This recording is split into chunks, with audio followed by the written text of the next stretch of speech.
কি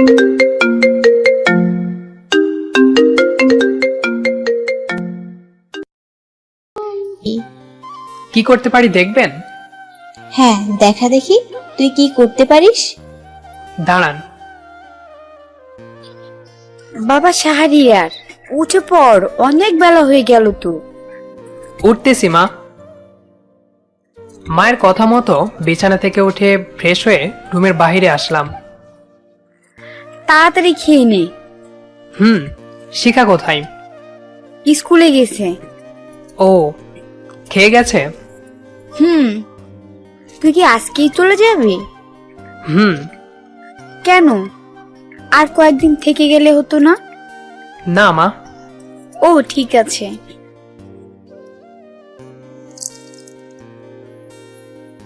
খাবার খাওয়ার সময় যদিও বা কথা বলা উচিত নয়, তারপরও আপনাদের আমার পরিচয়টা দিয়েই দিই। আমার নাম শাহরিয়ার ছোটন। বাবা মায়ের একমাত্র ছেলে সন্তান। আমার আরো 2টা বোন আছে।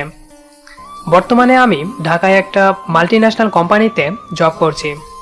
উচ্চমানের পদ না হলেও মোটামুটি ভালো একটা স্যালারি পাই। আশা করা যায় এটুকুতেই হবে আপনাদের। খাবার খাওয়া শেষে রুমে এসে নিজের ব্যাগপত্র গুছিয়ে নিলাম, যাতে করে যাওয়ার সময় কোনো সমস্যার সৃষ্টি না হয়। রাতের গাড়িতে ঢাকায় ফিরে যাব।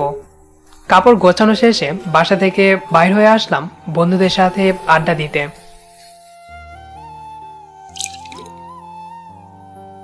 কি রে, আজকে চলে যাচ্ছিস? ও, আবার কবে আসবি? দেখি ছুটি কবে মেলে, ছুটি পেলে চলে আসব। ও, সাব্বির কোথায়? আসতেছে, ওই তো চলে এসেছে। সাব্বিরের কথা বলতে না বলতেই চলে আসলো। তারপর ওদের সাথে বসে কিছুক্ষণ সুখ দুঃখের আলাপ করে বাসায় ফিরে আসলাম। বাসায় এসে দেখি শিখা স্কুল থেকে চলে এসেছে। ভাইয়া, আজকে নাকি তুমি চলে যাবা? ও, পাগলি, মন খারাপ করছিস? কোনো মন খারাপ করিস না, চল খাবো, খিদে লেগেছে প্রচুর।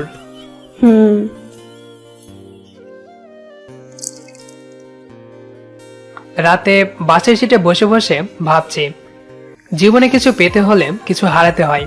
এই যেমন আমি একটা ভালো ভবিষ্যতের জন্য প্রিয় মানুষগুলো ভালোবাসা উপেক্ষা করে দূরে চলে যাচ্ছি। সারা রাত জার্নি করার পর পরের দিন সকাল 7টায় ঢাকায় পৌঁছালাম। হোটেলে নাস্তা করে নিজের ফ্ল্যাটে এসে ফ্রেশ হয়ে ঘুমিয়ে পড়লাম। কালকে থেকে অফিসে যেতে হবে। বিকেলে পার্কের উদ্দেশ্যে রাস্তার এক সাইড দিয়ে হেঁটে হেঁটে যাচ্ছি। তখনই হঠাৎ করে একটা মাইক্রো খুব জোরে আমার পাশ দিয়ে চলে গেল, আর ফলস্বরূপ রাস্তায় থাকা কাদাযুক্ত পানি আমার চোখে মুখে এসে পড়ল। সামনে ট্রাফিক সিগন্যাল থাকায় গাড়িটি দাঁড়িয়ে পড়ল। এটা দেখে দৌড় দিয়ে গাড়িটার সামনে গেলাম। ওই বেটা, গাড়ি থেকে নাম। গাড়ির কাছে গিয়ে দেখি একটা মেয়ে আমাকে দেখে গাড়ি থেকে নেমে পড়ল। কি হয়েছে রে, এভাবে চিল্লাচিল্লি করছিস কেন? আপনি আমার শরীরের কি অবস্থা করেছেন, এই দেখেন। গাড়ি আস্তে চালাতে পারেন না? আমি কি তোর কথা মতো গাড়ি চালাবো? রাস্তার সাইড দিয়ে হাঁটতে পারিস না? আমি রাস্তার সাইড দিয়ে হেঁটে যাচ্ছিলাম।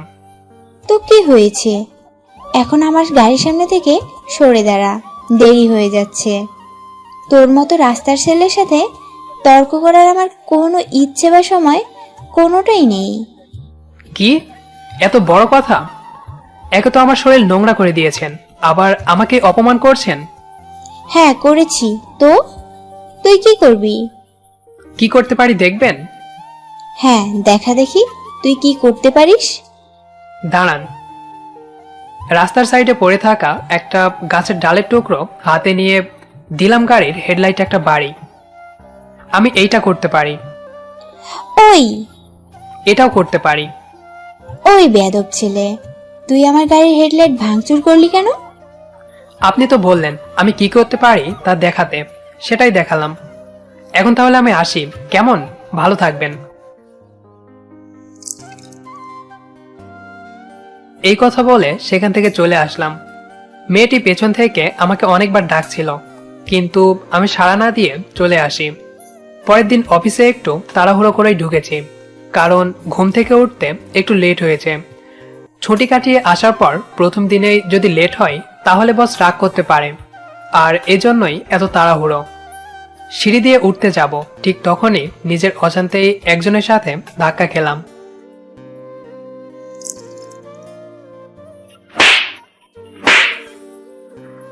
কোনো কিছু বুঝে ওঠার আগেই আমার গালে ঠাস ঠাস করে 2টা থাপ্পড় পড়ল।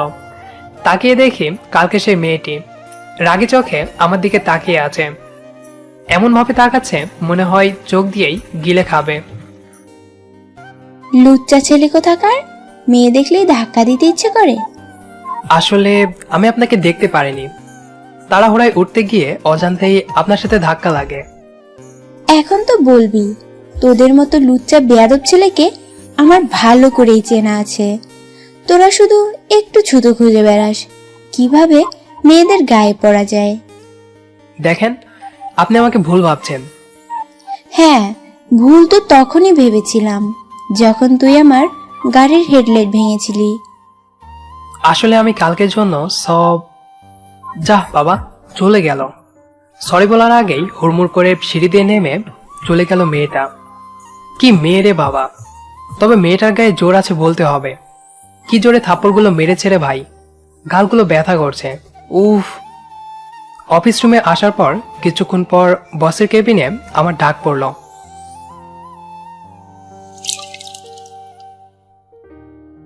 আসতে পারি স্যার? আসো। ধন্যবাদ স্যার। তা ছুটি কেমন কাটলো শাহরিয়ার? জি স্যার, ভালোই কেটেছে। যাক, ভালো যখন কেটেছে তখন তোমার মনের অবস্থাও এখন অনেক ভালো। তাই এই ফাইলগুলো একটু দেখো তো, কোনো ভুল ত্রুটি আছে কিনা। ঠিক আছে স্যার। ও হ্যাঁ, আরেকটা কথা, আমি হয়তোবা দুপুরে অফিসে থাকবো না, আমার মেয়ে ইভা থাকবে। তুমি ফাইলগুলো ওকে দেখায়ো। জি স্যার। এখন আসতে পারো। জি স্যার। ফাইলগুলো নিয়ে কেবিনে চলে আসলাম। ফাইলগুলো চেক করতে করতে দুপুর হয়ে গেল।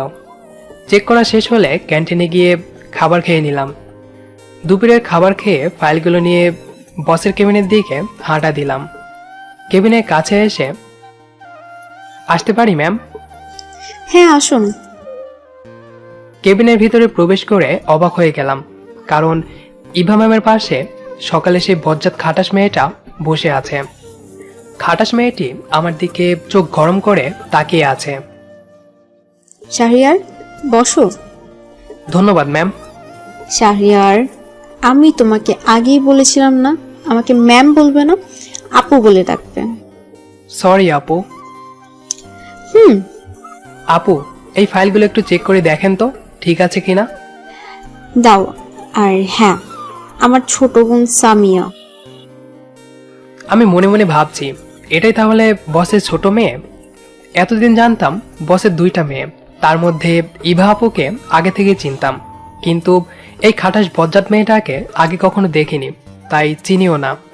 বাড়ি ছোট মেয়ে তো, তাই মনে হয় মেয়েটা এত বজ্জাত আর অহংকারী।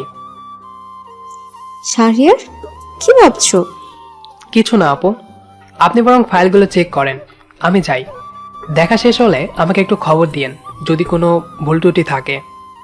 ঠিক আছে।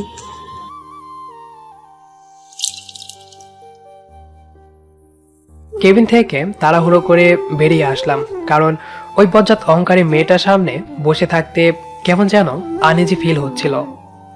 5টায় অফিস ছুটি হলো, রিক্সা করে বাসায় যাচ্ছি আর মনে মনে দোয়া দরুদ পড়ছি, কারণ বাসার সামনে আমার জন্য একটা প্যারা অপেক্ষা করছে। যবে থেকে এখানে ফ্ল্যাট ভাড়া নিয়েছি তবে থেকেই প্যারাটা আমার পিছে পড়ে আছে। প্যারাটা আর কেউ না, একটা মেয়ে, নাম তার সানজিদা। বাসায় পৌঁছানোর পর রিক্সার ভাড়াটা মিটিয়ে যেই না গেট দিয়ে ঢুকতে যাব, অমনি প্যারা সানজিদা এসে হাজির হলো।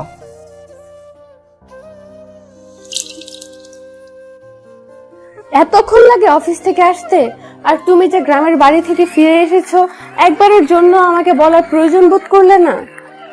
কে আপনি, আর আমি বা আপনাকে জবাবদিহিতা দিবও কেন? আপাতত কিছু না, তবে হতে কতক্ষণ? এইসব স্বপ্ন মাথা থেকে ঝেড়ে ফেলে দিন, যত সব।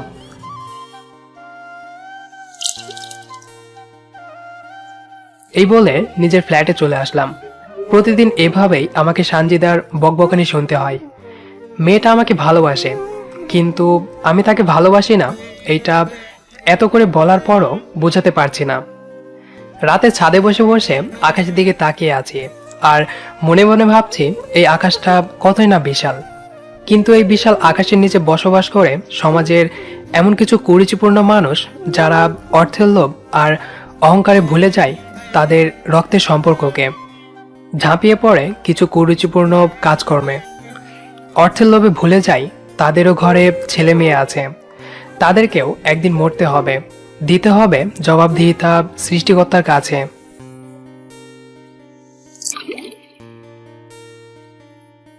এভাবে একা বসে বসে কি করছো?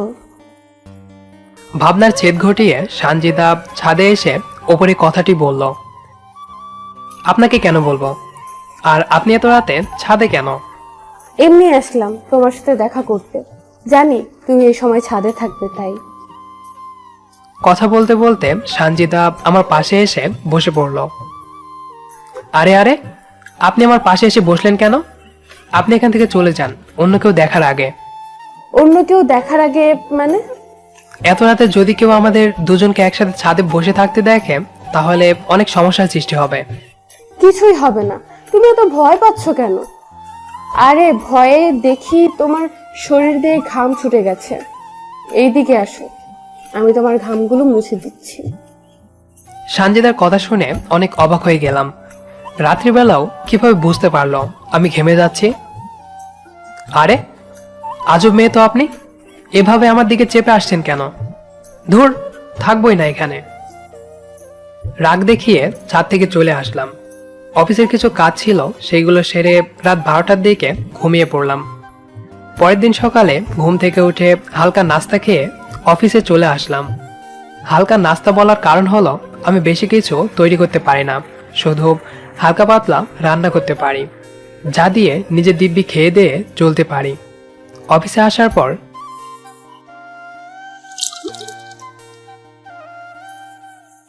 স্যার, বড় স্যার আপনাকে একটু তার রুমে ডাকছে। ঠিক আছে, তুমি যাও, আমি আসতেছি। একটা গুরুত্বপূর্ণ ফাইল দেখছিলাম, তখনই প্রিয়ন এসে বলে গেল স্যার নাকি আমাকে ডাকছে। তাই সব কাজকর্ম ফেলে রেখে স্যারের রুমে আসলাম। শাহরিয়ার এসেছো? বসো। ধন্যবাদ স্যার।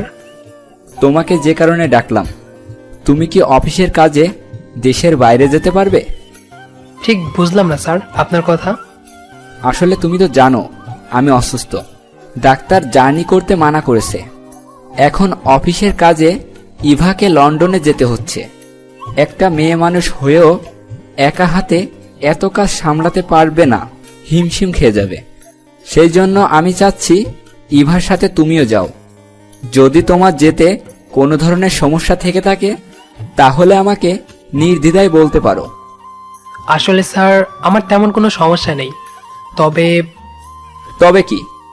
আমার সাথে যদি অফিসের অন্য আরেকজনকে পাঠাতেন তাহলে ভালো হতো। ঠিক আছে, আমি ব্যবস্থা করছি। আগামী পরশুদিন তোমাদের ফ্লাইট। ঠিক আছে স্যার, আমি তাহলে এখন আসি। আর হ্যাঁ, কালকে তোমার ছুটি। ধন্যবাদ স্যার।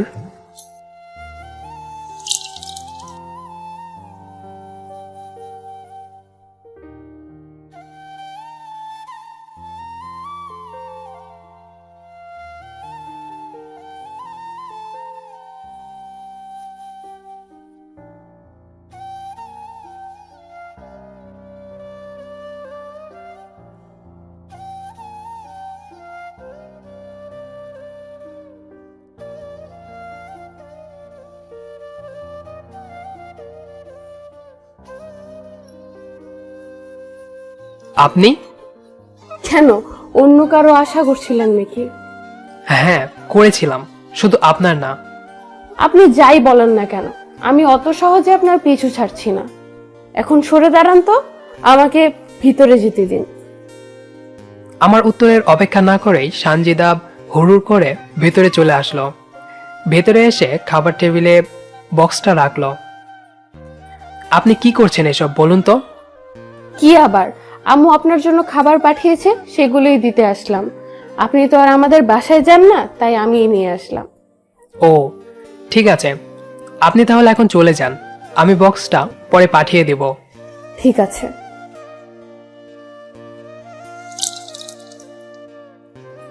সানজিদা চলে যাওয়ার পর আমি একটা স্বস্তির নিঃশ্বাস ফেললাম। যাক বাবা, বাঁচা গেল। আমি যদি খাবারের বক্সটা না নিতাম তাহলে ও বাসায় গিয়ে আবার ওর মাকে নিয়ে আসতো। এরকম অনেক করেছে এর আগে, জানি না কবে এর থেকে মুক্তি পাবো। পরের দিন অফিসে ছুটি থাকায় সকালে একটু দেরি করেই ঘুম থেকে উঠলাম। অফিসের কাজে বাইরে যেতে হবে, কিন্তু আমার কাছে তেমন কোনো পোশাক নেই, তাই রেডি হয়ে নিলাম মার্কেটে যাওয়ার জন্য। নিচে এসে যেই না রিকশায় উঠতে যাব, অমনি সানজিদা পেছন দিক থেকে ডাক দিল।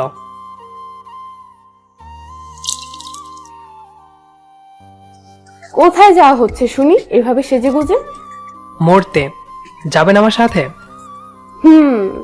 তোমার সাথে যদি মরতে পারি তাহলে নিজেকে ধন্য মনে করব। চলো যাই। এই দেখুন, আপনি রিকশা থেকে নেমে পড়ুন, আমাকে তাড়াতাড়ি যেতে হবে। আরে একসাথে গেলে কি হবে, আমরাই তো। উঠে পড়ো। আমি যাব না, আপনি যান, আমি বরং অন্য রিকশা দেখি। এত তেরামো করো কেন? আসো, উঠে বসো। এই বলে সানজিদা আমার হাত ধরে টেনে রিকশায় তুলে নিল। মেয়ে মানুষ হওয়ায় বেশি কিছু করতে বা বলতে পারলাম না, কারণ এটা রাস্তা, পাবলিক প্লেস। বেশি কিছু করলে জনগণের ধোলাই খেতে হবে। রিকশার এক কোনায় চুপ করে বসে আছি। এমন করে বসে থাকতে দেখে সানজিদা বলে উঠল, এইভাবে বসে আছো কেন? পড়ে যাবা তো, এই দিকে চেপে বসো। না থাক, আমি ঠিক আছি। আরে আসো তো, সবসময় তো বেশি বুঝো কেন? বলছি না, লাগবে না।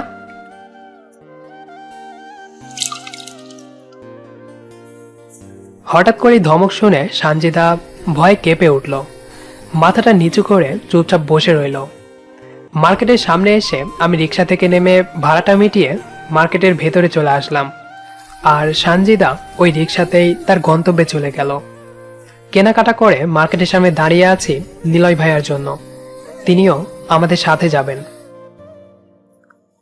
দাঁড়িয়ে থাকতে থাকতে পায়ে ঝিম ধরে গেল, তাই আর দাঁড়িয়ে না থেকে মার্কেটের ভেতরে একটা কফি শপে চলে আসলাম। কফি শপের ভেতরে এসে আমি অবাক হয়ে গেলাম। নিলয় ভাইয়া আর ইভা আপু একসঙ্গে বসে লুতুপুতু গল্প করছে।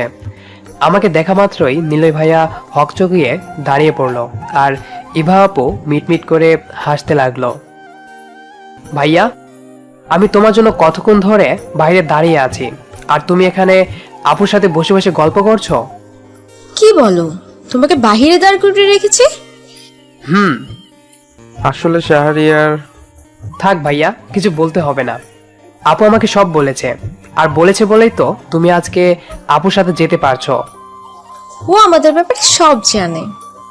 ও আসলে সেদিন বসের রুমে যাওয়ার আগে ইভা আপু আমাকে ফোন দিয়ে নিলয় ভাইয়া আর তার ব্যাপারে সবকিছু বলে, আর সেজন্যই আমি বসকে আমার সাথে আরেকজনকে পাঠাতে বলেছিলাম।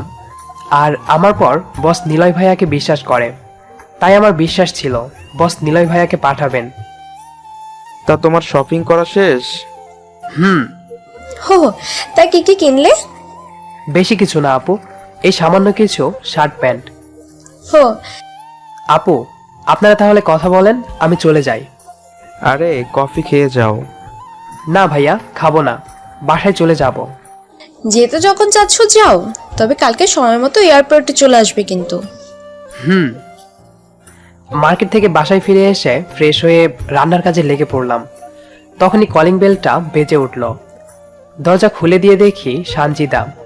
বুঝি না এই মেয়েটা আমাকে এভাবে জ্বালিয়ে কি পাই, হঠাৎ হঠাৎ করেই আমার ফ্ল্যাটে চলে আসে। রান্না করছো বুঝি? কি চাই? কিছু না, এমনি দেখতে আসলাম। কি করছো তুমি? ভিতরে যাই? কেন? তোমার রান্নার কাজে সাহায্য করি। ধন্যবাদ, দরকার নেই, আমি নিজের রান্না নিজেই করতে পারি। আপনি এখন আসতে পারেন। এই বলে সানজিদার মুখের ওপর দরজাটা লাগিয়ে দিলাম। দুপুর 12টায় ফ্লাইট, তাই পরের দিন সকাল সকাল ঘুম থেকে উঠে সবকিছু গোছগাছ করে নিলাম। 10টা বাজে আমি লাগেজ নিয়ে বাসার বাইরে দাঁড়িয়ে আছি অফিসের গাড়ির জন্য, যেটাতে নিলয় ভাইয়া আসছে। তখনই সানজিদা তার রুমের বারান্দা থেকে আমাকে ডাক দিল। শাহরিয়ার, একটু দাঁড়াও। এই বলে সানজিদা দৌড় দিয়ে কোথায় জানি চলে গেল। কিছুক্ষণ পর আমার কাছে দৌড়াতে দৌড়াতে আসলো। তাকিয়ে দেখি দৌড়াবার কারণে হাঁপিয়ে গেছে। তুমি লাগেজ নিয়ে কোথায় যাচ্ছ? ফ্ল্যাট ছেড়ে দিয়েছি, তাই চলে যাচ্ছি। কেন?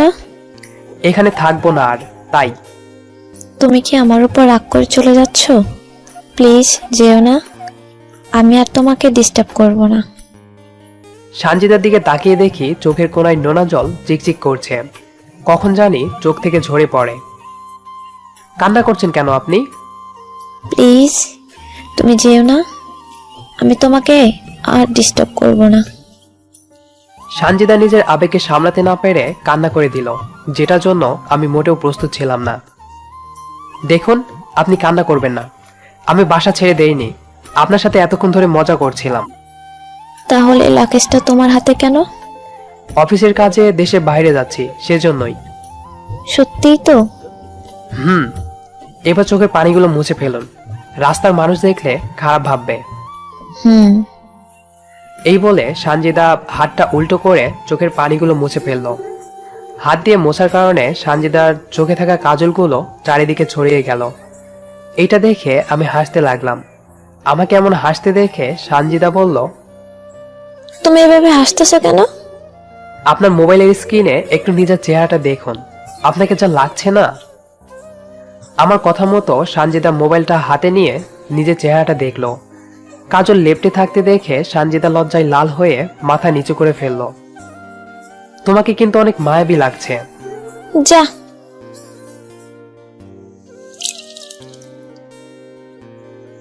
সানজিদা আমার কথা শুনে লজ্জা পেয়ে দৌড় দিয়ে বাসার ভেতরে চলে গেল।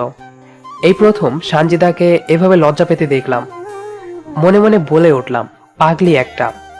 তবে কাজল লেপ্টে থাকা অবস্থায় সানজিদাকে দেখতে অনেক সুন্দর লাগছিল, যা বলে বোঝানো যাবে না আপনাদের। নিলয় ভাইয়া সহ এয়ারপোর্টে এসে দেখি ইভা আপু দাঁড়িয়ে আছে, কিন্তু ইভা আপুর পাশে দাঁড়িয়ে থাকা মেয়েটাকে দেখে আমার চোখ কপালে উঠে গেল। বজ্জাত স্বামীয়া ইভা আপুর সাথে দাঁড়িয়ে আছে।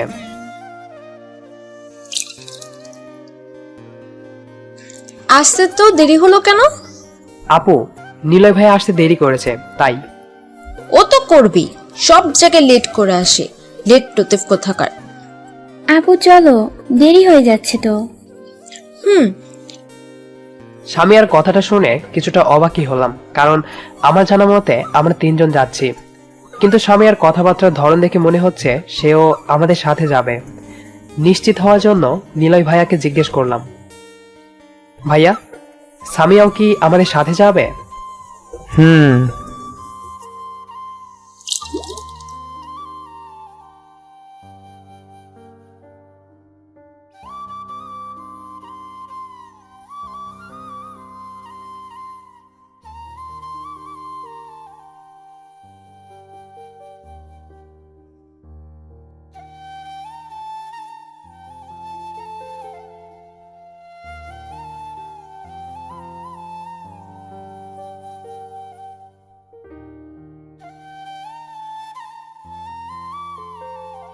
মুখে কোনো কথা নেই।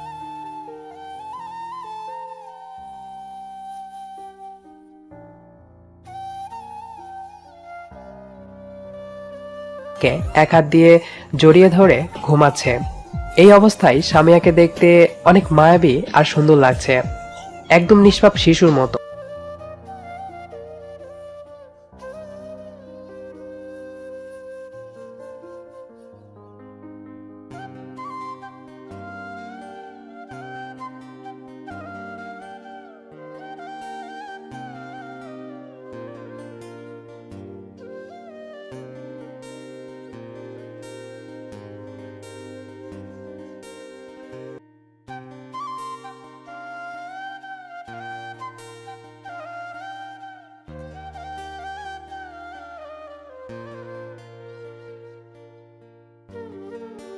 বিছানা ছেড়ে উঠে ফ্রেশ হয়ে বাইরে এসে দেখি সামিয়া একা একা কোথায় জানি যাচ্ছে, তাই আমি ডাক দিলাম। সামিয়া, ওই ছোট লোকের বাচ্চা, তুই আমাকে নাম ধরে ডাকলি কেন? ম্যাম বলে ডাকবি, ম্যাম। ভুলে যাস না আমি তোর বসের মেয়ে, আর তুই আমাদের কোম্পানির সামান্য একজন কর্মচারী। Sorry ma'am. মনে থাকে যেন।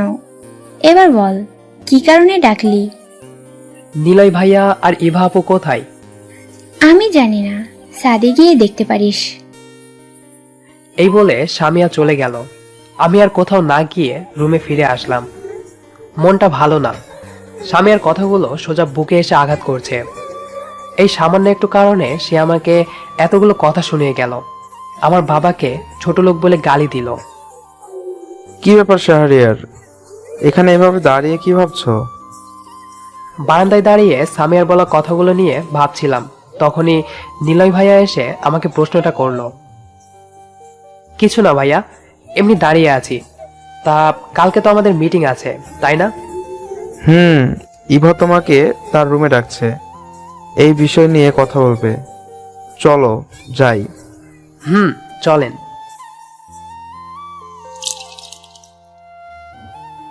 নিলয় ভাইয়া সহ ইভা আপুর রুমে এসে কালকের প্রেজেন্টেশনের ফাইলগুলো গুছিয়ে নিলাম। ইভা আপু আমাকে সব কাজ বুঝিয়ে দিল, আমাকে কি কি করতে হবে। সবচেয়ে বেশি কাজের চাপ আমারই ওপর দেওয়া হলো, আর তারা কম নিল, কারণ তারা লুতুপুতু প্রেম করে বেড়াবে তো, তাই। পরের দিন অফিসে সব কাজ শেষ করে হোটেলে এসে ফ্রেশ হয়ে নিলাম। আলহামদুলিল্লাহ, যে কাজের জন্য এখানে আসা সেটা ভালোভাবেই মিটে গেল। এই খুশির খবর শুনে বস আমাদের এখানে 1 সপ্তাহ থেকে যেতে বলেছেন। নিলয় ভাইয়া আর ইভা আপু বসের এই কথা শুনে খুশিতে নাচা শুরু করে দিয়েছে। তারা অলরেডি ঘুরতে চলে গেছে। আমাকেও সাথে যেতে বলেছিল, কিন্তু আমি চাইনি, কারণ কারো প্রেমের মাঝে আমার কাটা হতে একদমই ভালো লাগে না। সামিয়া রুমে শুয়ে আছে, কোথাও যায়নি বেড়াতে। কিছুক্ষণ রুমে শুয়ে থাকার পর রেডি হয়ে যেই না হোটেল থেকে বেরিয়ে আসতে ধরবো, অমনি ইভা আপু কল দিল।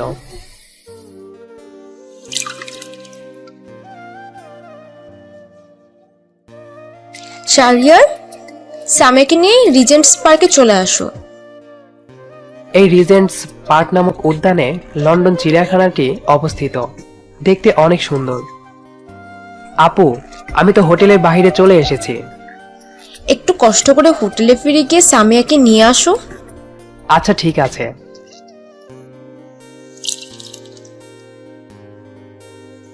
সামিয়ার সামনে যেতে চাচ্ছিলাম না, কিন্তু বাধ্য হয়ে ইভা আপুর কারণে যেতে হচ্ছে। সামিয়ার রুমের সামনে এসে কয়েকবার কলিং বেল বাজালাম, কিন্তু সামিয়ার কোনো সাড়া শব্দ না দেখে দরজাটা হালকা করে ধাক্কা দিলাম। ধাক্কা দেওয়ার সাথে সাথে খুলে গেল। ধীরে ধীরে দুরু দুরু বুকে ভেতরে প্রবেশ করলাম। রুমের ভেতরে এসে দেখি কেউ নেই। সামিয়া গেল কোথায় দরজাটা খোলা রেখে? রুমে দাঁড়িয়ে দাঁড়িয়ে এসব ভাবছিলাম। ঠিক তখনই সামিয়া বাথরুম থেকে শরীরে একটা তোয়ালা পেঁচিয়ে বেরিয়ে আসলো। সামিয়াকে এমন অবস্থায় দেখে আমার চোখগুলো বড় বড় হয়ে গেল। সামিয়া আমাকে রুমে দেখা মাত্রই চিল্লানি দিয়ে উঠল। সামিয়াকে চিল্লাতে দেখে তাড়াহুড়ো করে আমি রুমের বাইরে চলে আসলাম। আর মনে হয় আমার চাকরিটা বাঁচাতে পারলাম না। সামিয়া যে রাগী আর অহংকারী মেয়ে, মনে হয় না আমাকে এত সহজে ছেড়ে দিবে। বাহিরে দাঁড়িয়ে এসব ভাবছিলাম, ঠিক তখনই সামিয়া আমার সামনে এসে উপস্থিত হলো। সামিয়ার হঠাৎ এমন উপস্থিতিতে আমি হকচকিয়ে উঠলাম।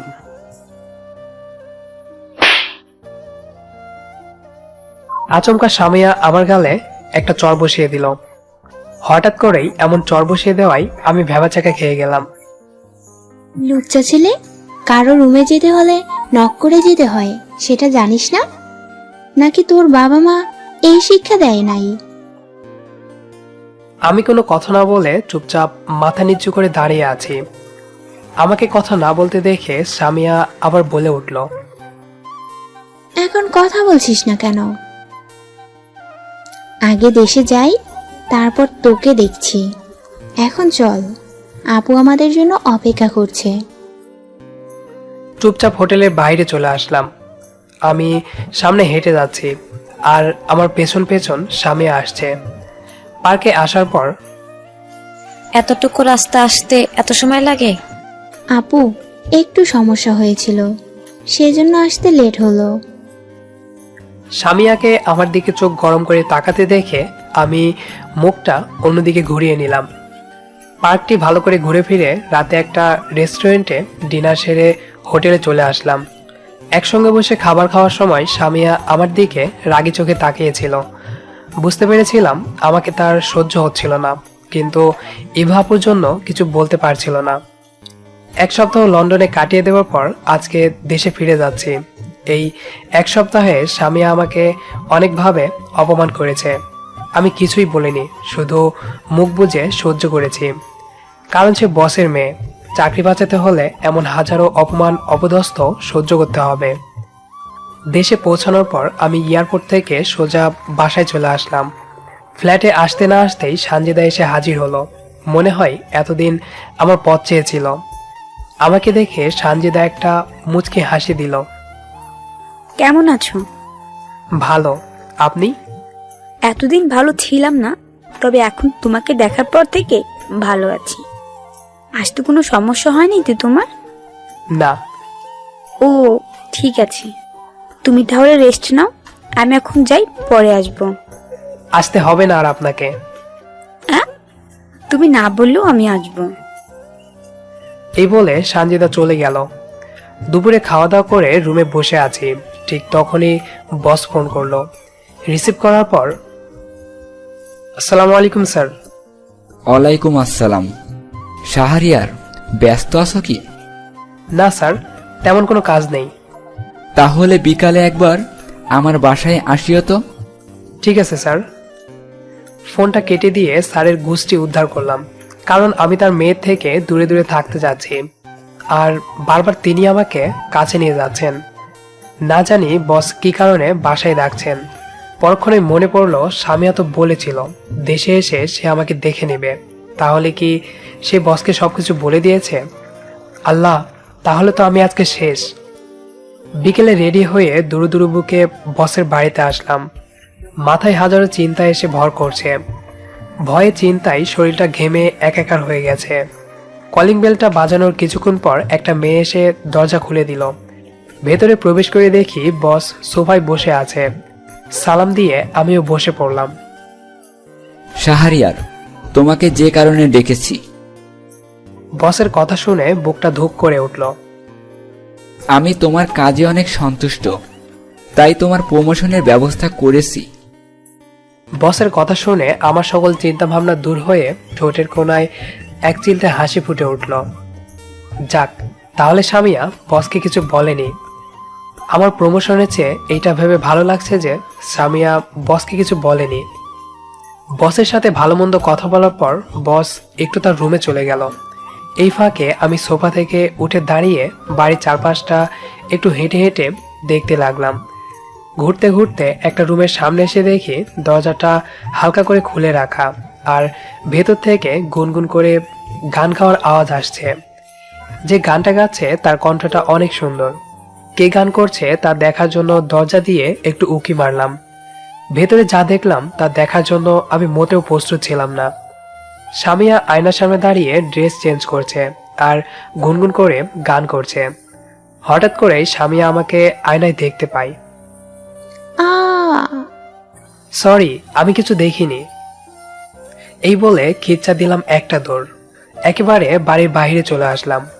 রাস্তা দিয়ে হেঁটে যাচ্ছি আর বুঝতে চেষ্টা করছি একটু আগে কি ঘটে গেল আর আমি কি দেখলাম। এবার আর মাফ নেই, নিশ্চিত জেলে দেবে মানহানির কেসে। এইসব ভাবছি আর রাস্তা দিয়ে হেঁটে যাচ্ছি। তখনই ফোনটা বেজে উঠল। স্ক্রিনের দিকে তাকিয়ে দেখি বস কল করেছে। বসের নাম্বার দেখে কলিজাটা শুকিয়ে গেল। ভয়ে ভয়ে রিসিভ করলাম। হ্যালো। শাহরিয়ার, তুমি কোথায়? আমাকে না বলে চলে গেলে কেন? স্যার, একটা জরুরি কাজ ছিল তো, তাই আপনাকে না বলেই চলে এসেছি। আচ্ছা ঠিক আছে, কালকে তাড়াতাড়ি অফিসে চলে আসিও। জি। অতঃপর কলটা কেটে দিয়ে একটা স্বস্তির নিঃশ্বাস ফেললাম। পরের দিন সকালে ঘুম থেকে উঠে রেডি হয়ে নিলাম অফিসে যাওয়ার জন্য। মাথাটা কেমন জানি ভারী ভারী লাগছে। টেনশন আর চাকরি হারানোর ভয়ে কালকে সারা রাত ঘুমাতে পারিনি। আমার সাথেই কেন বারবার এমন হয় বুঝি না। ভয়কে জয় করে অফিসে এসে পৌঁছালাম, কিন্তু অফিসে এসে যা শুনলাম তা শোনার জন্য আমি মোটেও প্রস্তুত ছিলাম না।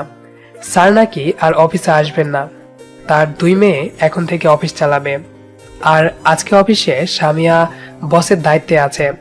কলিজাটা শুকিয়ে গেল ক্ষণিকের মধ্যেই, মাথা দিয়ে ঘাম ছুটে গেল। এসি রুমে বসে আছি, তারপরও কেন জানি শরীর ঘেমে যাচ্ছে। যেটার ভয় পাচ্ছিলাম সেটাই হলো। প্রিয়ন এসে আমাকে বলে গেল সামিয়া আমাকে ডাকছে। বসের কেবিনের সামনে এসে, আসতে পারি ম্যাম? হ্যাঁ আসুন। রুমের ভেতরে এসে দেখি সামিয়া একটা ফাইল মনোযোগ দিয়ে দেখছে। আমি যে রুমে এসেছি সেই দিকে তার কোনো খেয়ালই নেই। ম্যাম, আমাকে ডেকেছিলেন? সামিয়া ফাইল থেকে চোখ সরিয়ে আমার দিকে মাথা তুলে তাকালো। চেয়ার থেকে উঠে আমার সামনে এসে দাঁড়ালো। সাথে সাথেই আমি চোখ বন্ধ করে নিলাম। মনে মনে দোয়া দরুদ পড়ছি যাতে করে জ্বরটা জোরে না দেয়। কিন্তু সামিয়া আমাকে অবাক করে দিয়ে এসবের কিছুই করলো না। এই ফাইলটা একটু দেখুন তো, যদি কোনো ভুল থেকে থাকে তাহলে ঠিক করে নিয়ে আসেন।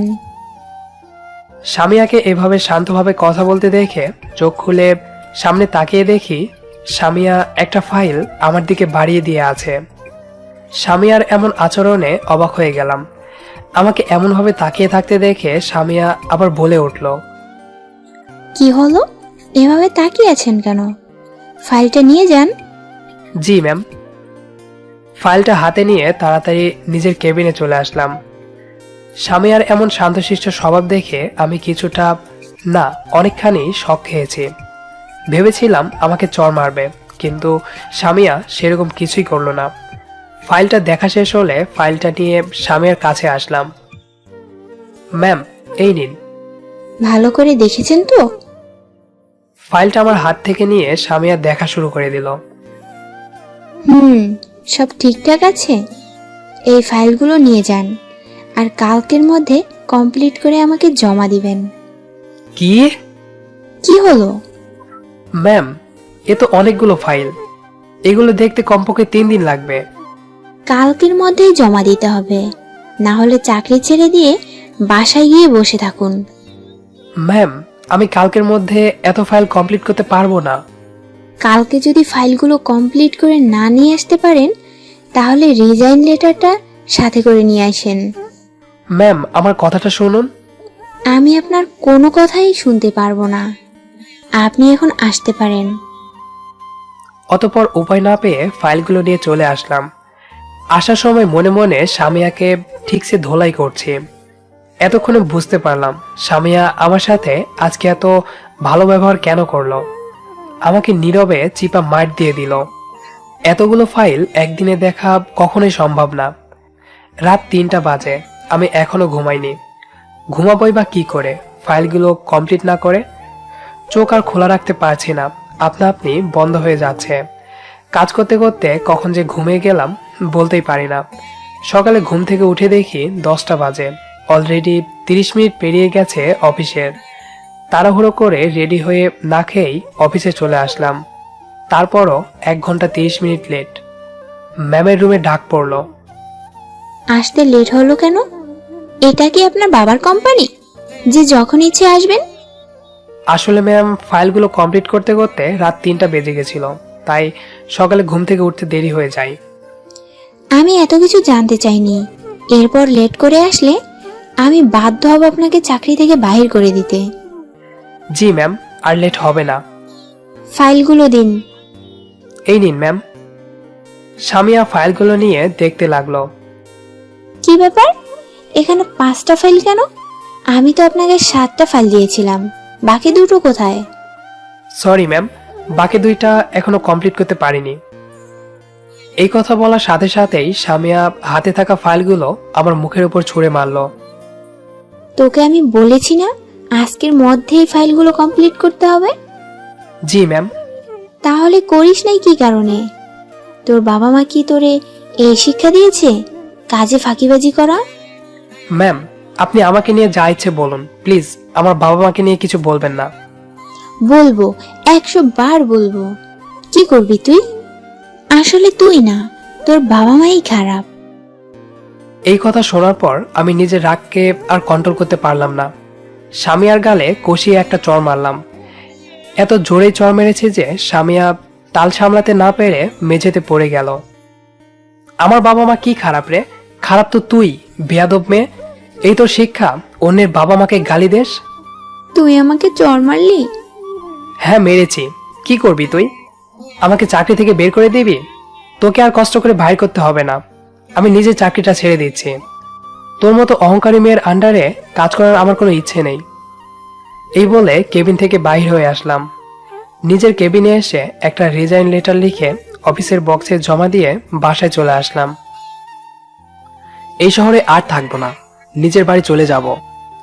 আগে এখানে থাকার একটা উদ্দেশ্য ছিল, কিন্তু এখন আর আমার চাকরিও নেই, তাই এখানে মিছিমিছি পড়ে থেকে কোনো লাভ নেই।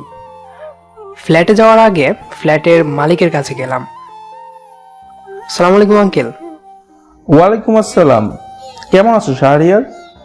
জি আলহামদুলিল্লাহ ভালো, আপনি? ভালো আছি। আঙ্কেল, আপনাকে একটা কথা বলার ছিল। বলো।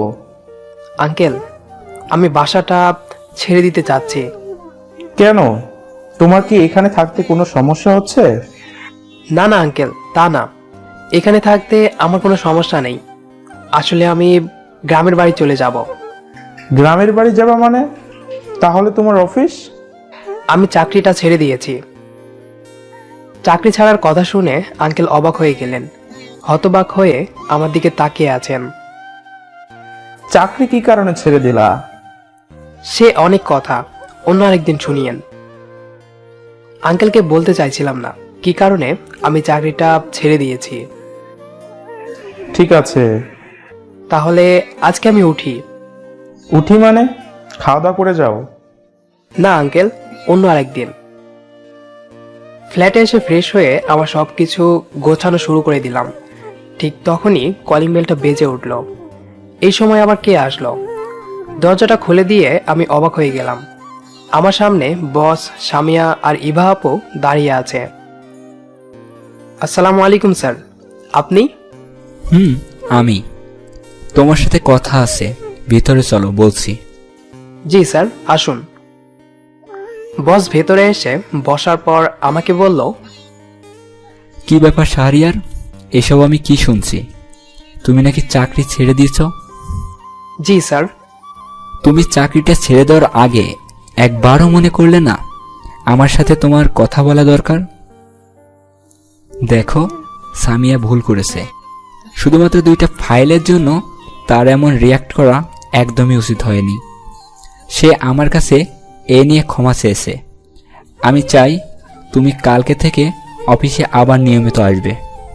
স্যার, আমি আর কোনো ধরনের কথা শুনতে চাচ্ছি না। কালকে যেন আমি তোমাকে অফিসে দেখতে না পাই শাহরিয়ার। জি আপু। এমনভাবে চেপে ধরেছে যে আমি আর না করতে পারলাম না। তবে একটা জিনিস আমাকে খুব ভাবাচ্ছে, সামিয়া এভাবে মাথা নিচু করে আছে কেন? আসার পর থেকে একবারের জন্য মাথা তুলে আমার দিকে তাকায়নি, নাকি সে লজ্জা পাচ্ছে আমার দিকে তাকাতে। পরক্ষণে মনে পড়ল সে তো অহংকারী মেয়ে, তার মধ্যে তো লজ্জাবোধ বলতে কিছু নেই। ইভা আপুরা চলে যাওয়ার পর আমি আবার আমার জিনিসপত্রগুলো আগের মতো করে গুছিয়ে নিলাম। পরের দিন অফিসে। শাহরিয়ার, তোমাকে একটু আমাদের বাসায় যেতে হবে। কেন আপু? সেটা গেলেই বুঝতে পারবে কি কারণে। তাড়াতাড়ি যাও। এখনই যেতে হবে? ঠিক আছে আপু, যাচ্ছি। অতঃপর ইভাপুর কথা মতো অফিস থেকে তাদের বাসায় চলে আসলাম। কলিং বেল বাজানোর পর কাজের মেয়ে এসে দরজাটা খুলে দিল। স্যার কোথায়? স্যার তো বাসায় নেই, তবে আপনাকে ছোট ম্যাম বসতে বলেছে। ঠিক আছে। সোফায় বসে বসে চিন্তা করছি, সামিয়ার আবার আমার কি প্রয়োজন হলো যে বাসায় ডেকে নিয়ে আসলো? আমি মনে করেছিলাম স্যার ডেকেছে। যদি জানতাম সামিয়া ডাকছে তাহলে জীবনেও আসতাম না, এসব ভাবছিলাম। আর ঠিক তখনই সামিয়া আমার সামনে এসে বলল, চলো যাই। সামিয়ার দিকে তাকিয়ে আমি অবাক হয়ে গেলাম। পিঙ্ক কালারের শাড়ি পরেছে, সাথে ম্যাচিং করে চুড়ি আর কানের দুল। ঠোঁটে হালকা লিপস্টিক, যা লাগছে না, চোখ সরাতে পারছি না। আমাকে এভাবে তাকিয়ে থাকতে দেখে সামিয়া কিছুটা লজ্জা পেল। এভাবে তাকিয়ে কি দেখছো? সামিয়ার কথা শুনে তাড়াতাড়ি চোখ নামিয়ে নিলাম। আমাকে ডেকেছিলেন ম্যাম? তবে আজকে থেকে আর ম্যাম বলে ডাকবে না, শুধু সামিয়া বলে ডাকবে। না ম্যাম, আমি তা পারবো না। কেন পারবে না? কেন? ইভাবুকে যদি আপু বলতে পারো, তাহলে আমাকে সামিয়া বলে ডাকতে সমস্যা কি? শার্টের কলার ধরে কাছে টেনে নিয়ে সামিয়া আমাকে কথাটি বলল। সামিয়া আমাকে এতটাই কাছে টেনে নিয়েছে যে ওর মুখের নিঃশ্বাস আমার মুখে এসে পড়ছে। আমার শরীরে এক অদ্ভুত ধরনের শিহরণ খেলা করতে শুরু করলো। হার্টবিট বিদ্যুৎ গতিতে ছুটতে লাগলো। তাড়াতাড়ি নিজেকে সামলিয়ে নিলাম। ঠিক আছে ঠিক আছে, সামিয়া বলেই ডাকবো। মনে থাকে যেন। এখন চলো যাওয়া যাক। কোথায়? সেটা গেলেই বুঝতে পারবে। সামিয়ার সাথে রাস্তায় আসলাম। আমার মনের মধ্যে হাজারো প্রশ্ন খেলা করছে। ভেবে পাচ্ছি না সামিয়ার এরকম আচরণের রহস্য। রাস্তায় আসার পর সামিয়া একটা রিক্সা দাঁড় করালো। সামিয়াকে রিক্সা দাঁড় করাতে দেখে আমি বললাম, কি ব্যাপার, আপনি রিক্সা ডাকছেন কেন? রিক্সায় করে যাব তাই। আপনি আর রিক্সা? কেন, আমি রিক্সায় করে যেতে পারি না? পারেন, কেন পারেন না? তবে আপনাকে কখনো রিক্সায় উঠতে দেখিনি তো, তাই বললাম। আগে দেখোনি, তবে এখন থেকে প্রতিদিন দেখবে। এই বলে সামিয়া রিক্সায় উঠে পড়ল। রিক্সায় উঠে বসে সামিয়া আবার বলল, কি ব্যাপার, তুমি উঠতেছো না কেন? আপনি যান, আমি অন্য একটা রিক্সা নিয়ে চলে আসতেছি। তোমার কারণে রিক্সায় করে যাচ্ছি, আর তুমি বলছো অন্য রিক্সায় যাবা? উঠো বলছি। আমার কারণে মানে? তোমার কারণে। এখন কথা কম বলে রিক্সায় উঠে পড়ো। শেষ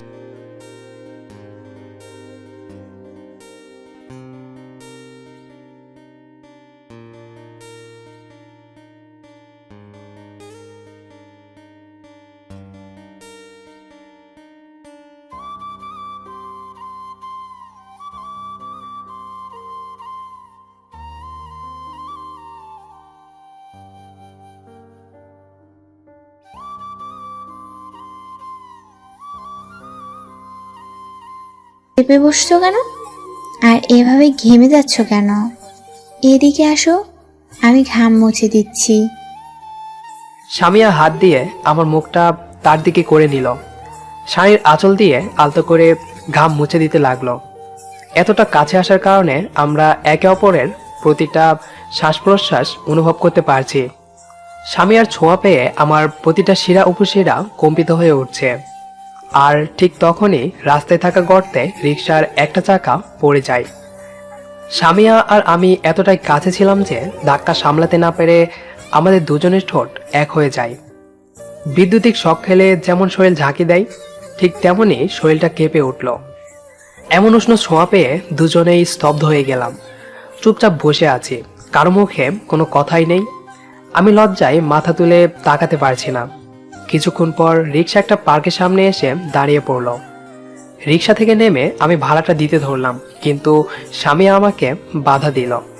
পার্কের ভেতরে এসে সামিয়া একটা গাছের নিচে বসে পড়ল, আর আমি দাঁড়িয়ে থাকলাম। আমাকে দাঁড়িয়ে থাকতে দেখে সামিয়া বলল, কি ব্যাপার, দাঁড়িয়ে আছো কেন? বসো। কিন্তু আমরা এখানে কি কারণে এসেছি? প্রেম করতে। মানে? আরে ঘুরতে এসেছি। আমাকে আপনি এই কারণে অফিস থেকে ডেকে এনেছেন? তাহলে আমি অফিসে চলে গেলাম। এই বলে উঠতে যাব, কিন্তু সামিয়ার কারণে উঠতে পারলাম না। সামিয়া আমার হাত টেনে ধরল। আজকে তোমার এটাই অফিস, এখন থেকে তুমি আমার সাথে সারাক্ষণ থাকবে। অফিসের কাজগুলো কে করবে? আর আমি এভাবে আপনার সাথে থাকতে পারবো না। সেটা দেখা যাবে, কে থাকতে পারে আর কে না পারে। আমি এখনই ইভাপুকে ফোন দিয়ে বলে দিচ্ছি, আপনি আমাকে নিয়ে ঘুরতে এসেছেন। দাও দাও। পকেট থেকে ফোনটা বাহির করে ইভা আপুর কাছে কল দিলাম। কিছুক্ষণ রিং হবার পর রিসিভ করলো। আপু, আপনি আমাকে কোথায় পাঠালেন? কেন, কি হয়েছে? আপনার বোন আমাকে নিয়ে ঘুরতে এসেছে। সমস্যা কি ঘোরো? আজকের থেকে এটাই তোমার কাজ। মানে কি আপু এসবে? সামিয়া এখন তোমাকে বুঝিয়ে বলবে এসবের মানে কি। ঠিক আছে, আমি এখন রাখি, কেমন? আপু, আপু, যা, কলটা কেটে দিল। সামিয়ার দিকে তাকিয়ে দেখি সে আমার দিকে চেয়ে চেয়ে মুচকে মুচকে হাসছে। কি বললো আপু? আমি যেটা বলছি সেটাই না? হুম। আচ্ছা, এসব বাদ। তুমি আমাকে এটা বলো তো, তোমার কোনো পছন্দের মেয়ে আছে কিনা? আপনাকে কেন বলবো? বলতে বলছি, বলো। না, নেই। ভালো। এখানে আসার কারণটা কি তুমি জানো? না। দেখো, আমি কিন্তু কথা ঘুরিয়ে পেঁচিয়ে বলতে পারি না। যা বলি সোজা সাপটা বলে দেই। হুম। আমি তোমাকে ভালোবাসি। হা হা হা। হাসছো কেন? আমি কি কিছু ভুল বলেছি? ভালোবাসা? আর আপনি তাও আবার আমাকে? এই কথা বলে আবার হাসতে থাকলাম। আমাকে এভাবে হাসতে দেখে সামিয়া আমাকে ধাক্কা দিয়ে মাটিতে ফেলে দিল। আমার দিকে ঝুঁকে শার্টের কলারটা চেপে ধরলো। আমার চোখের দিকে তাকিয়ে বলল, খুব হাসি পাচ্ছে তাই না? আমি কি কাউকে ভালোবাসতে পারি না? সামিয়ার হঠাৎ এমন রিয়াকশনে আমি চুপসে গেলাম। আশেপাশে তাকিয়ে দেখি সবাই আমাদের দিকে তাকিয়ে আছে, অনেকে আবার হাসাহাসি করছে। কি হলো, এখন কথা বলছো না কেন? প্লিজ কলারটা ছেড়ে দিন, সবাই আমাদের দিকে তাকিয়ে আছে। না, আগে বলো হাসছিলে কি কারণে? আগে ছেড়ে দিন, তারপর বলছি। এবার সামিয়া আমার কলারটা ছেড়ে দিয়ে সোজা হয়ে বসলো। আমিও উঠে সোজা হয়ে বসলাম। বলো। দেখুন, আপনি আমাকে প্রথম প্রথম ঘৃণা করতেন, জানি না হঠাৎ করেই আমার প্রতি আপনার ভালোবাসা কিভাবে জেগে উঠলো। তবে আমি আপনাকে ভালোবাসতে পারবো না। ভালোবাসা কখনো বলে কয়ে আসে না, হঠাৎ করেই সৃষ্টি হয়ে যায়। আমি তোমাকে সত্যি অনেক ভালোবাসি। আমি পারবো না। কি কারণে? বিশ্বাস করো, আমি তোমাকে কখনো ঠকাবো না। আপনি আমার বসের মেয়ে, আর আমি আপনাদের কোম্পানির একজন বেতনভুক্ত কর্মচারী মাত্র। এর থেকে বেশি কিছু আমাদের মাঝে হতে পারে না। এই বলে সেখান থেকে বাসায় চলে আসলাম। সামিয়া আমাকে পেছন থেকে অনেক ডেকেছিল, কিন্তু আমি তার ডাকে সাড়া না দিয়েই বাসায় চলে আসি। বাসার সামনে এসে দেখি সানজিদা রাগী চেহারা নিয়ে গেটের কাছে দাঁড়িয়ে আছে। আমাকে দেখা মাত্রই হাতটা টেনে ধরে একটু সাইডে নিয়ে গেল। কি হলো, আপনি এভাবে আমাকে টেনে নিয়ে আসলেন কেন? এইগুলো কি? হ্যাঁ, কি? দেখো। সানজিদার হাত থেকে ফোনটা নিয়ে টাস্কি খেয়ে গেলাম। আমার আর সামিয়ার পার্কে বসে থাকার পিক। এগুলো আপনি কোথায় পেলেন? আমার ফ্রেন্ড আমাকে এখনই পাঠিয়েছে। কে এই মেয়েটা, আর এর সাথে আপনার সম্পর্ক কি? সানজিদা রাগে ফুঁসছে আর কথাগুলো বলছে। ভেবে পাচ্ছি না কি বলবো। ঠিক তখনই আমার মাথায় একটা বুদ্ধি আসলো। এটা আমার হবু বউ। কি? আজকে আমাকে প্রপোজ করেছে। প্রপোজ করছে তাই বলে হবু বউ হয়ে গেল? মেয়েটা আমাকে খুব ভালোবাসে, তাই ভাবছি তাকে হ্যাঁ বলে দিব, আর পরের মাসে বিয়ে করে নিব। ওই ওই ওই, আমার শার্টের কলারটা চেপে ধরে ঝাঁকি দিতে দিতে বলল, তোকে যদি ওই মেয়ের আশেপাশে আর একবার দেখি তাহলে আমি নিজেকে খুন করে ফেলবো। সানজিদার এমন কথা শুনে আমি চোখ বড় বড় করে সানজিদার দিকে তাকালাম। এইভাবে তাকিয়ে আছিস কেন? আমি কিন্তু সত্যি সত্যি নিজেকে খুন করে ফেলবো। এভাবে বলবেন না প্লিজ। ঠিক আছে, আমি আর কোনো মেয়ের সাথে দেখা করে তো দূরে থাক, কথাও বলবো না, এমনই আপনার সাথেও না। সানজিদার মুখটা লাল টমেটোর মতো হয়ে গেল। নাকের ডগায় বিন্দু বিন্দু ঘাম জমছে দেখে অনেক কিউট লাগছে।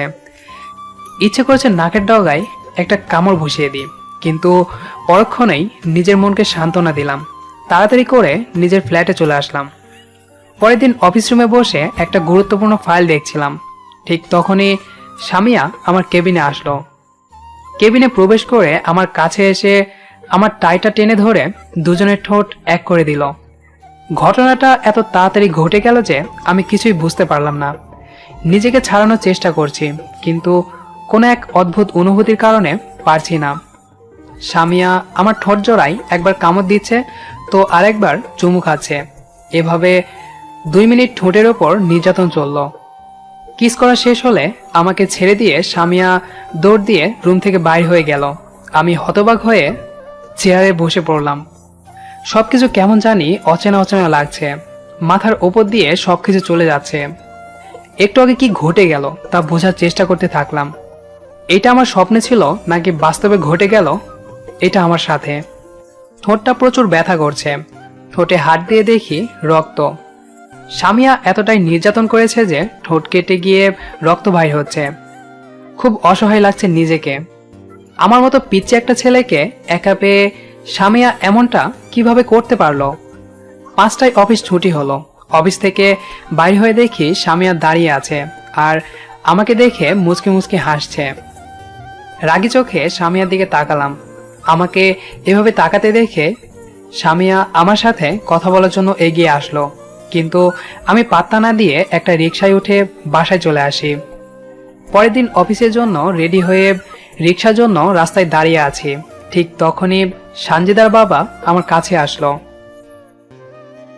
আসসালামু আলাইকুম আঙ্কেল। ওয়ালাইকুম আসসালাম। কেমন আছেন আঙ্কেল? আলহামদুলিল্লাহ ভালো। তা বাবা, তুমি কেমন আছো? জি, আপনাদের দোয়া আর আল্লাহর রহমতে ভালোই আছি। তা বাবা, তোমার বাবার নাম্বারটা কি আমাকে দেওয়া যাবে? জি আঙ্কেল, অবশ্যই। কেন দেওয়া যাবে না? এই নিন। আঙ্কেলকে আমার বাবার নাম্বারটা দিয়ে অফিসে চলে আসলাম। হঠাৎ করে আঙ্কেল আবার আমার বাবার নাম্বার নিল কেন, এটা বুঝে উঠতে পারছি না।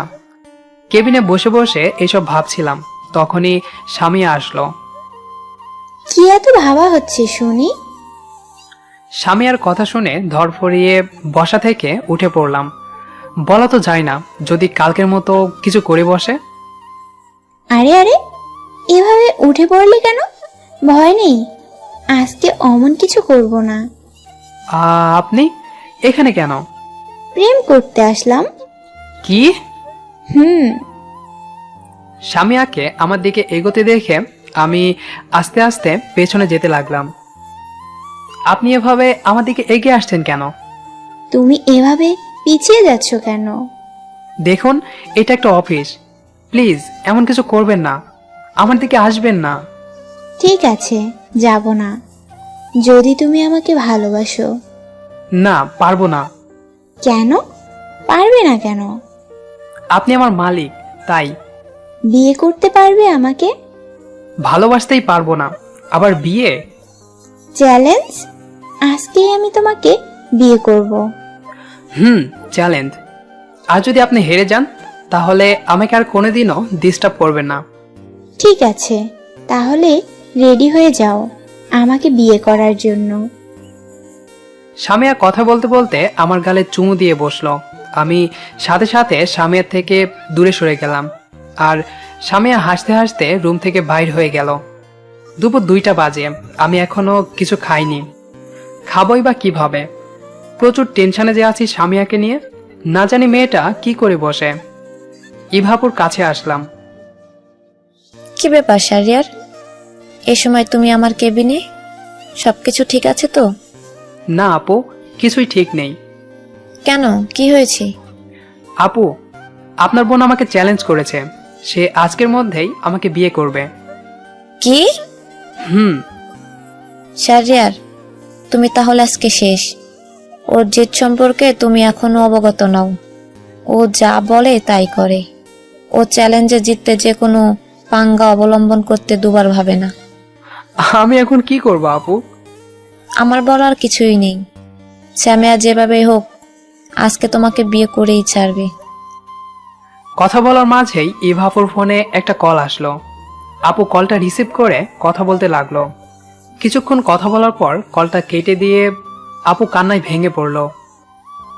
আপু, আপনি কান্না করছেন কেন? আপু, কে ফোন দিয়েছিল? আব্বু। এই বলে ইভা আপু আবার কান্নায় ভেঙে পড়ল। আপু, আপনি একটু শান্ত হন। স্যার আপনাকে কি বলল যে আপনি এভাবে কান্না করছেন? সামিয়া আত্মহত্যা করার চেষ্টা করেছে। তোমার কথা আব্বুকে বলার পর আব্বু মানা করেছিল, তাই সে। ইভা আপুর কথা শুনে অবাক হয়ে গেলাম। আপু, আপনি এভাবে কান্না করবেন না। স্বামী এখন কোথায় আছে? হাসপাতালে। চলেন হাসপাতালে যাব। ইভা আপুকে সঙ্গে নিয়ে হাসপাতালে আসলাম। এসে দেখি স্যার বাইরে বসে আছেন। আমাকে দেখা মাত্রই আমার হাতটা ধরে কান্নায় ভেঙে পড়লেন। বুঝতে পারলাম স্যার খুব ইমোশনাল হয়ে আছে। খুব আদরের মেয়ে তো। স্যার, এভাবে ভেঙে পড়বেন না। ছোট ম্যাম কোথায়? স্যার আমাকে সামিয়ার কেবিন দেখিয়ে দিল। ইভা আপু আর স্যারকে বাইরে রেখে আমি একাই কেবিনের ভেতরে প্রবেশ করলাম। সামিয়া চুপচাপ মাথায় হাত দিয়ে বসে আছে। ডান হাতটা ব্যান্ডেজ করা, তার মানে ডান হাত কেটেছিল। আমি সামিয়ার সামনে গিয়ে দাঁড়ালাম। আমার উপস্থিতি টের পেয়ে সামিয়া হাতটা নামিয়ে আমার দিকে তাকালো। আমি কোনো কিছু না বলে ঠাস করে একটা থাপড় বসিয়ে দিলাম সামিয়ার গালে। সামিয়া ফুপিয়ে ফুপিয়ে কান্না করছে আর আমার দিকে তাকিয়ে আছে। আপনি কি পাগল? এরকম কেউ করে? হ্যাঁ হ্যাঁ হ্যাঁ, আমি করি। তোমাকে আমি ভালোবাসি। যদি তোমাকে নিজের করে না পাই তাহলে এই জীবন রেখে কি করব? আত্মহত্যা করলেই সবকিছুর সমাধান হয়ে যায়? তা আমি কি করব? আব্বু না করে দিয়েছে। আমার ভুল হয়েছে মা। আমি আজকেই তোর সাথে শাহরিয়ার বিয়ে দিব। স্যারের কথা শুনে আমি বাকরুদ্ধ হয়ে গেলাম। শাহরিয়ার।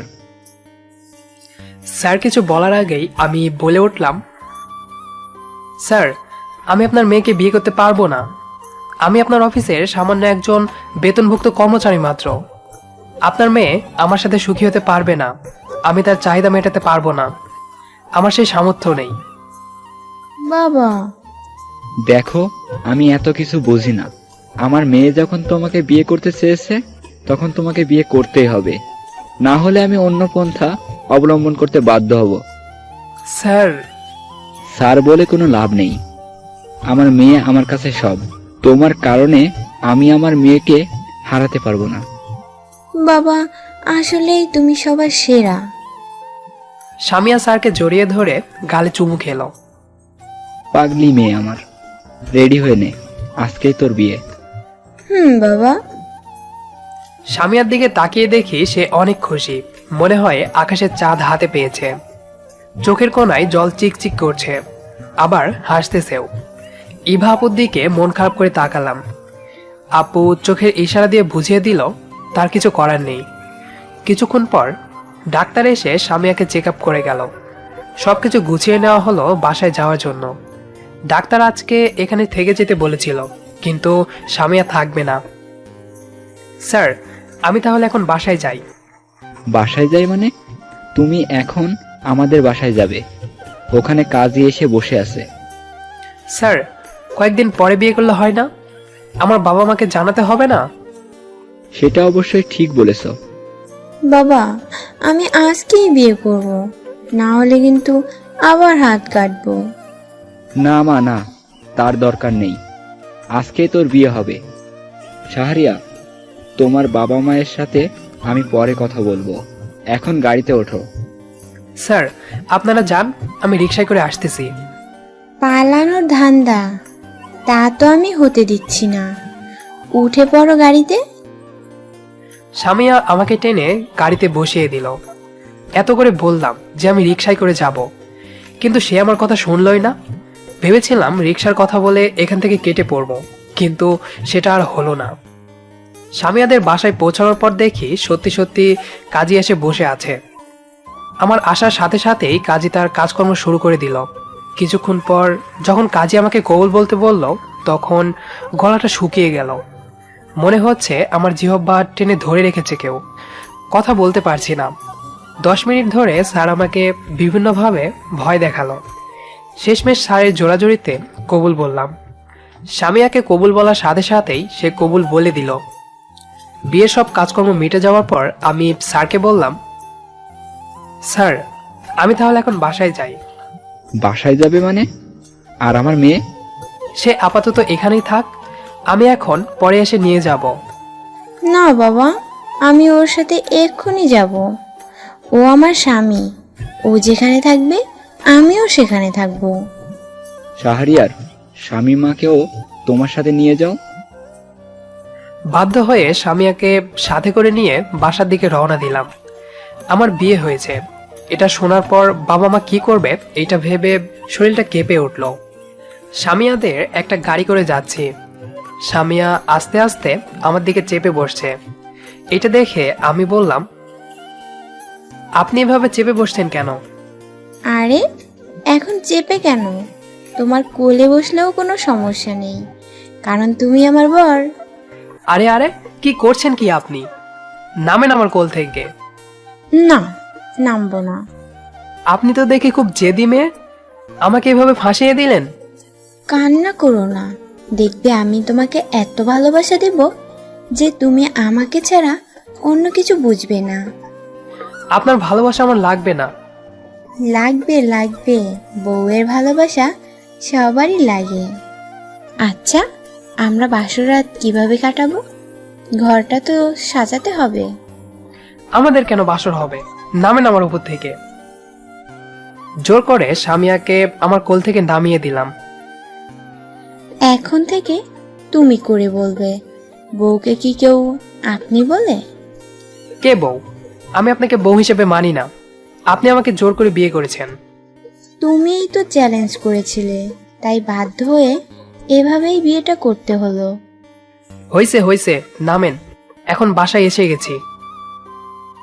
গাড়ি থেকে নেমে ফ্ল্যাটে আসলাম। এসে দেখি আমার ফ্ল্যাটের দরজাটা খোলা। চোর ঢুকেছে মনে হয়। তাড়াতাড়ি করে ভেতরে প্রবেশ করলাম। ডাইনিং রুমে এসে টাসকি খেয়ে গেলাম। আমার বাবা মা, সানজিদার বাবা মা সবাই বসে আছে। সবাই আমাকে দেখে হাসছে, আর সানজিদা লজ্জামাখা মুখ নিয়ে নিচের দিকে তাকিয়ে আছে। বাবা, তোমরা কখন এলে? কিছুক্ষণ আগে বিআই সাহেব ফোন করে আসতে বললো, তাই আর না এসে পারলাম না। বিয়াই মানে? এই লক্ষ্মী মেয়েটির সঙ্গে আমরা তোর বিয়ে ঠিক করেছি। মায়ের কথা শুনে আমি বাকরুদ্ধ হয়ে গেলাম। ঠিক তখনই সামিয়া ভেতরে আসলো। সামিয়াকে দেখে সবাই অবাক হয়ে চেয়ে আছে। সানজিদা রাগী চোখে সামিয়ার দিকে তাকিয়ে আছে। মেয়েটা কে? বাবা, ও হচ্ছে সামিয়া, আমার বউ। মানে? সকলকে সবকিছু খুলে বললাম। সামিয়া আমার বাবা মার পায়ে ধরে কান্না শুরু করে দিল। ঠিক তখনই সানজিদা কান্না করতে করতে দৌড়ে রুম থেকে বাইর হয়ে গেল। সানজিদার পেছনে আমিও আসলাম। সানজিদা দৌড়ে ছাদে চলে গেল। সানজিদার পেছন পেছন আমিও ছাদে এলাম। ছাদে এসে দেখি সানজিদা ছাদ থেকে লাফ দিতে যাচ্ছে। তাড়াতাড়ি করে সানজিদার হাতটা টেনে ধরলাম। হাত টেনে ধরে আমার দিকে ঘুরিয়ে নিলাম। সানজিদা কান্না করছে। কি করতে যাচ্ছিলেন আপনি? এখনো তো নিচে পড়ে যেতেন। পড়ে গেলে যেতাম, আটকালে কেন আমাকে? আমি আর বাঁচতে চাই না, ছেড়ে দাও আমাকে। কষিয়ে একটা চর বসিয়ে দিলাম সানজিদার গালে। চর খেয়ে সানজিদা চুপসে গেল। হতভম্ব হয়ে আমার দিকে তাকিয়ে রইল। কি ভেবেছেন কি? হ্যাঁ, যা ইচ্ছে তাই করবেন? আপনি মরে গেলে আপনার বাবা মার কি হবে? তাদের কথা কি একবারও ভেবেছেন? আর আপনি মরবেন কি কারণে? যে জীবনে তোমাকে পাবো না, সে জীবন রেখে কি করব? চুপ, একদম চুপ। নিচ থেকে সবাই ছাদে আসলো। সানজিদার মা সানজিদাকে জড়িয়ে ধরে কান্নায় ভেঙে পড়ল, সাথে সানজিদাও। সামিয়া সানজিদার দিকে তাকিয়ে আছে। হঠাৎ করেই সামিয়া সানজিদার হাতটা টেনে ধরে নিচে নিয়ে গেল। সবাই সামিয়ার এমন কর্মকাণ্ডে অবাক হয়ে গেল। ছাদ থেকে ফ্ল্যাটে ফিরে আসলাম। সানজিদা সোফায় মাথা নিচু করে বসে আছে, আর সামিয়া সানজিদার হাতটা ধরে আছে। সামিয়া আমাকে দেখে আমার কাছে আসলো। তোমাকে এখন বিয়ে করতে হবে সানজিদাকে। সামিয়ার কথা শুনে সবাই চোখ বড় বড় করে তার দিকে তাকালাম। কি বলছেন কি আপনি? আমার বিয়ে হয়েছে আপনার সাথে, আজকেই বিয়ে করে আজকেই আবার ডিভোর্স দিব আপনাকে? 6 মাসের আগে তো ডিভোর্স হয় না। আমাকে ডিভোর্স দিতে যাবে কেন? তাহলে? তোমার 2টা বউ হবে, একটা আমি আর একটা সানজিদা। মানে কি এসবের? বাবা, আমি যেমন আপনার ছেলেকে ভালোবাসি ঠিক তেমনি সানজিদাও ভালোবাসে। আমার উচিত হয়নি এভাবে শাহরিয়ারকে বিয়ে করা। ভুল যখন করেছি তখন আমাকে এর খেসারত তো দিতেই হবে। আমি আমার স্বামীকে ওর সাথে ভাগাভাগি করে নিতে চাই।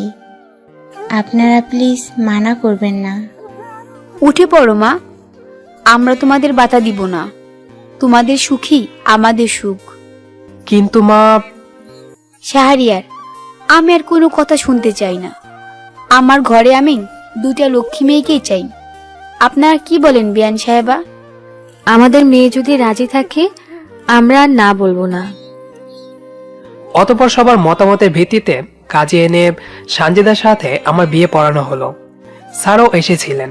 প্রথমে তিনি একটু রেগে যান, কিন্তু পরে যখন সবকিছু শুনতে পেলেন তখন আর মানা করেননি। রুমের বাইরে পায়চারি করছি। জীবনের প্রথম নিজের রুমে ঢুকতে ভয় লাগছে। ভেতরে 2টা দাজ্জাল মেয়ে বসে আছে। ভাবতেই জানি কেমন লাগছে আমার। 2টা বিয়ে হয়েছে, তাও আবার একদিনেই। কি রে, ভিতরে না গিয়ে বাইরে এইভাবে পায়চারি করছিস কেন? এমনি মা। ভিতরে যা। যাচ্ছি। বুকে ফু দিয়ে রুমের ভেতরে প্রবেশ করলাম। রুমে এসে অবাক হয়ে গেলাম। চোখ বড় বড় করে বিছানার দিকে তাকিয়ে রইলাম। সামিয়া আর সানজিদা বিছানার মাঝখানে বসে লুডো খেলছে। আমি ভেবেছিলাম কি আর হইল কি, আমি যে রুমে এসেছি সেই দিকে তাদের কোনো ভুরুক্ষেপই নেই। আপনাদের খেলা শেষ হলে আমাকে একটু জানিয়েন, আমার প্রচুর ঘুম পাচ্ছে, ঘুমাতে হবে। আমার কথা শুনে দুজনেই খেলা বাদ দিয়ে আমার দিকে তাকিয়ে রইল। ঘুমানোর কথা বলে আমি মনে হয় কোনো বড় ধরনের অপরাধ করে ফেলেছি। দুজনই রাগী চোখে আমার দিকে তাকিয়ে আছে। এমন ভাব করছে মনে হয় চোখ দিয়ে ভস্ম করে দিবে। তাদের এমন ভয়ঙ্কর রূপ দেখে আমি থতমত খেয়ে গেলাম। আপনারা এভাবে আমার দিকে তাকিয়ে আছেন কেন? ওই কোন স্বামী তাদের স্ত্রীকে আপনি করে বলে?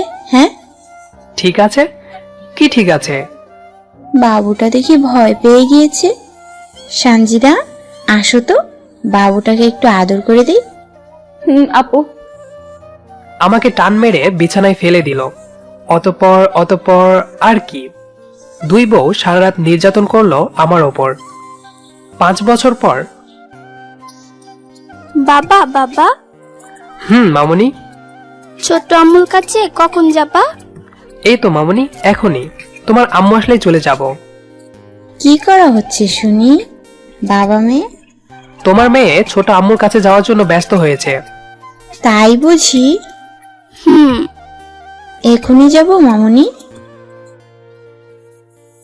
গ্রামের বাড়িতে চলে এলাম। হ্যাঁ, সামিয়া এখন গ্রামের বাড়িতেই থাকে। শুক্রবার ছিল, তাই জুমার নামাজ পড়ে সানজিদার কবর জিয়ারতের জন্য দাঁড়িয়ে পড়লাম। অবাক হচ্ছেন তাই না? অবাক হওয়ার কিছুই নেই। সানজিদা আমাদের ছেড়ে ওই দূর নীলিমায় হারিয়ে গিয়েছে। সুমাইয়াকে জন্ম দিতে গিয়ে সানজিদা মারা যায়। সানজিদা মারা গিয়েছে ঠিকই, তবে রেখে গিয়েছে তার অসংখ্য স্মৃতি। সুমাইয়ার মাঝে সানজিদা এখনো বেঁচে আছে। 5 বছর আগে সানজিদার বলে যাওয়া শেষ কথাগুলো এখনো আমার কানে ভেসে বেড়াচ্ছে। আপু, তোমাদের সাথে সারা জীবন কাটাতে চেয়েছিলাম, কিন্তু সুখ মানুষের কপালে বেশি দিন সয় না। দেখো, আমারও সইল না, তাই এত তাড়াতাড়ি তোমাদের ছেড়ে যেতে হচ্ছে। প্লিজ শাহরিয়ারকে কখনো কষ্ট দিও না। সেদিন স্বামীর হাত ধরে সানজিদা কান্না করতে করতে কথাগুলো বলেছিল। আমি পাশে বসে শুধু ওর কথাগুলো শুনছিলাম আর নীরবে কান্না করছিলাম, কারণ আমার যে করার কিছুই ছিল না। হঠাৎ করে ঘাড়ে কারো স্পর্শ পেয়ে বাস্তবে ফিরলাম। তাকিয়ে দেখি সামিয়া। চোখে নোনা জল চিকচিক করছে। সামিয়া আমাকে জড়িয়ে ধরে কান্না করতে লাগলো। সামিয়াকে সান্ত্বনা দেওয়ার জন্য চেষ্টা করছি, কিন্তু কিছুতেই সে কান্না থামাচ্ছে না। এক পর্যায়ে আমি আর নিজেকে সামলাতে পারলাম না। সামিয়াকে জড়িয়ে ধরে কান্নায় ভেঙে পড়লাম। আম্মু আব্বু তোমরা এভাবে কান্না করছো কেন? সুমাইয়ার কথা শুনে তাড়াতাড়ি নিজেদেরকে সামলিয়ে নিলাম। যদিও বা পারছিলাম না, তবুও চেষ্টা করছি। মামুনি, তোমার ছোট আম্মুর কথা মনে পড়ছিল তো, তাই তুমি তোমার দাদির কাছে যাও। ঠিক আছে আব্বু। সুমাইয়া দৌড় দিয়ে চলে গেল। সামিয়া আর আমি মোনাজাত শেষ করে বাসায় চলে আসলাম। রাতে ছাদে বসে আছি। সামিয়া আমার ঘাড়ে মাথা দিয়ে আছে। সানজিদা বেঁচে থাকলে সে আমার অপর পাশে মাথা দিয়ে থাকতো, আর দুজনে মিলে গল্প করত। মাঝে মাঝে আমিও ওদের গল্প শুনতে শুনতে বিরক্ত হয়ে যেতাম। কি ভাবছো? সানজিদার কথা? হুম। মন খারাপ করিও না। আমরা যদি মন খারাপ করি তাহলে সানজিদা কষ্ট পাবে। হুম। সামিয়া আমাকে জড়িয়ে ধরে কোলে শুয়ে পড়ল, আর আমি তাকিয়ে রইলাম ওই দূর নীলিমার দিকে। যদি একবার খুঁজে পাই সানজিদাকে। এই গল্পটি এখানে শেষ করছি। গল্পটা কেমন হয়েছে জানাবেন। ভালো থাকবেন আর অন্যকেও ভালো রাখবেন। দেখা হবে আবার নতুন কোনো গল্পের সাথে। ভিডিওটি যদি ভালো লাগে তাহলে আমাদের তানভীজ ভয়েস ইউটিউব চ্যানেলটি সাবস্ক্রাইব করে আমাদের সাথেই থাকবেন। ধন্যবাদ সবাইকে।